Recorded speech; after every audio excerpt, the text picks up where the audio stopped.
Alright, good morning everyone. This is Bob Martin with RCSub.com and the Nautilus Dry Docks, and we're moving on with the next chapter in the build-up of this custom replica's 66.5-inch Nautilus model. What I'm moving on to is one of the other technical parts of this build, which is going to be the operational Salon Iris. What this is a 75 millimeter inside diameter diaphragm, and this is a zero aperture diagram. You can see, hopefully, that the iris leaves are not standard ones that you would see, so it's not exactly going to be movie accurate, but what it will do is it offers a complete closure. No light will escape from the salon area when this is closed. I've used it before. It looks really good. The trick, of course, is actuating it. So you can see this brass arm on here is what actuates the iris, and the trick is figuring out a mechanism that'll do this automatically. So this is what I've started with. Really what we need is a worm gear, a linear actuator, and that's what I built out of just standard threaded rod with a bolt and some brass that runs back and forth. I got these tracks that keep the arm here oriented vertically. These brackets here were just fabricated from resin and plastic, so really it's very, very simple. I've got a dog bone connector in here to get rid of misalignment and such, and keep things operating very, very smoothly. And then I've got a geared motor assembly that I stole out of an old robotic vacuum cleaner that we had here that had died. So I stole the electric motor from that. I fabricated a brass bracket for it. The speed I'm actually quite happy with. It'll move all the way across in about 3 or 4 seconds, and I can try and show that to you here really quickly.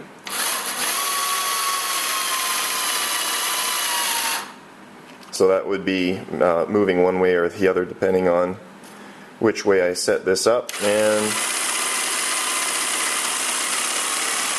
that's back. So the idea behind this is that I'm going to be running a steel cable connected to this through holes on either side. I'm going to have a pulley system that runs the cable up over the iris and then back through. So it'll be a continuous loop that'll move back and forth, pulling the arm back and forth. Or that is at least the theory. So I'm going to continue plucking away at this, and we'll see how it turns out. Alright, I've test fit the salon floor. You can see that I've notched out the floor area there to accept the iris so that it fits in place right like this. What I've also gone ahead and done is I have used my 3D printer, and I've printed out this bezel, and that's basically going to go right here like this, and that will fill the gap between the face of the salon blister and the iris itself, and that'll go on the front of the iris, something like that. And what I'm also going to do is use my bench press here to remove the iris section of the display iris, and that's going to leave the framework in place. You can see I've got a lot of really neat rivet detail on there. I'm going to use this hole saw of the correct diameter, and that's going to remove the iris portion of that. The other iris on the other side of the salon over here is going to remain in place,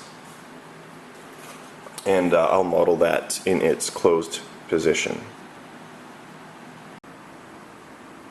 Alright, just got a little bit of an aside here, something that you guys need to think about when you're building this model. It is fiberglass. It does flex, and also fiberglass cures over a very, very long period of time, so it'll continue to cure even after you've begun working on it. So you want to make sure that you secure it in the proper location so that you don't get warping. So what I've done in this particular case, I've set the upper hull on the lower hull, and before I put this clamp on, there was actually about 3/16 of an inch separation on either side as the hull had flexed open, which is certainly understandable in something of this size. But what I've done is I've put that clamp over top, and I've got the correct width so that the sides of the Salon blisters are matching up. I've secured my Salon framework around the side with some clamps just to get orientation, and you can see what I've done is I've actually put a ruler inside, and the plan at this particular point is to get a measurement from outside to outside. So I'm going to match this up to the outside edge of the window framework. And now if we go around to the other side, we can see that the measurement that I'm targeting is 248 millimeters. That's from the outside edge of the window frame to the outside edge of the window frame. So now what I can do, I can take my top hull off, remove my framework, and then put some internal reinforcement on the lower hull to get that 248 millimeter width, so that when I put my top hull back on, everything will match up with no gaps. Alright, now that I've got my 248 millimeter outside to outside measurement, what I've actually done is I've taken the top hull off, and I recompressed the lower hull to the 248 millimeter outside measurement, which as you saw included the basal or framework measurement. So now what I'm going to do is take the measurement one more time without the framework on there, and you can see it is exactly 240 millimeters. So theoretically speaking, 240 millimeters outside flush edge to outside flush edge should give you perfectly perpendicular Salon frames, and that should allow for a nice clean installation of the upper hull to the lower hull as well as the Salon frameworks. So plan at this point now is to add some reinforcement bars that will run across and hold the measurement at measurement. Alright, here we have the finished look of the ladder rungs. They're all in place down each side of the model. Again, these are just press fit, friction fit. Provided somebody doesn't pick at them or pull at them, they'll be perfectly fine. If you are building for RC, however, of course I recommend just a little bit of thin CA that'll flow in there and lock it in place.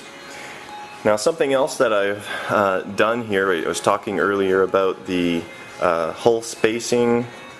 I've got it clamped down in place, and I cut these aluminum braces and I measured out areas underneath the wheelhouse floor that these will be able to fit in. So I contoured them to the hull, secured them in place temporarily with rubberized CA, and then I used Bondo, automotive body filler, and mixed it up and fused it to the hull. I'm just going to let this cure.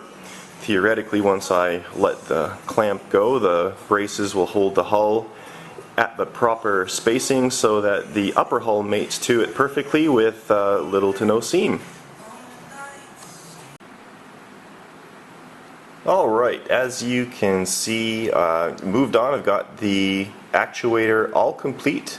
Got the worm gear, the guides, got a universal joint hiding in here, geared motor. It's all working perfectly, and what I'm going to do now is scrap this.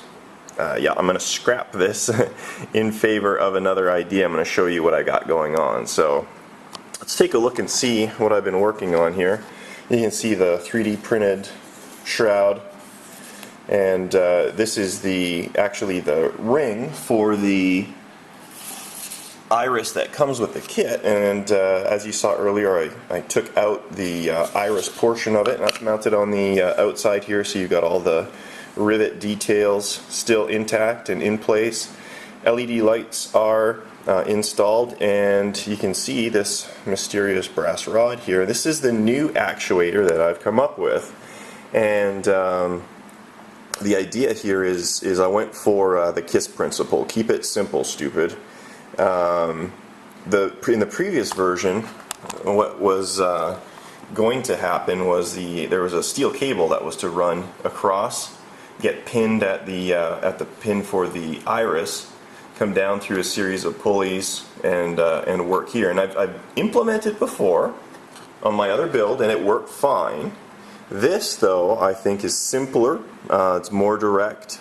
It's a little bit smoother, and I think the likelihood for something going wrong with it in the future when the model is all sealed up is much, much lower. So basically what I've got here is a motor running through a gearbox, and this is really, really slow. I think it's like a 12 RPM motor at 12 volts. Got an actuator arm that runs directly to the Iris. So this is the new system. All I've really got to do now to have this fully functional is install my limit switches. Once that's done, the Iris actuator should be complete. Alright, this is the finished Iris actuation mechanism. I'm really happy with it. It is nice and smooth, fairly quiet, and I've got my limit switches installed. You can see on either side of the arc there. Right now I'm powering this just from an 11 volt LiPo battery, but here's my two-way switch. I'll give it a flick and you can see the mechanism in action, and you'll be able to see that I'm not controlling the end points here again, so don't need to worry about overrun. So that's fully closed, and as you can see, the Iris is a zero aperture version, so no light will be getting through this when it's in the closed position.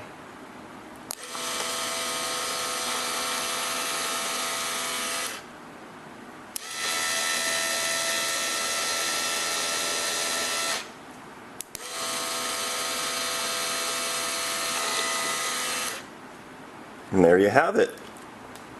Now if you're interested in trying something like this yourself, this is the wiring diagram that I did up. You can find this online, but in case you don't want to look, here it is right here. You can see you've got battery power coming into the switch. This is a dual pole, dual throw switch.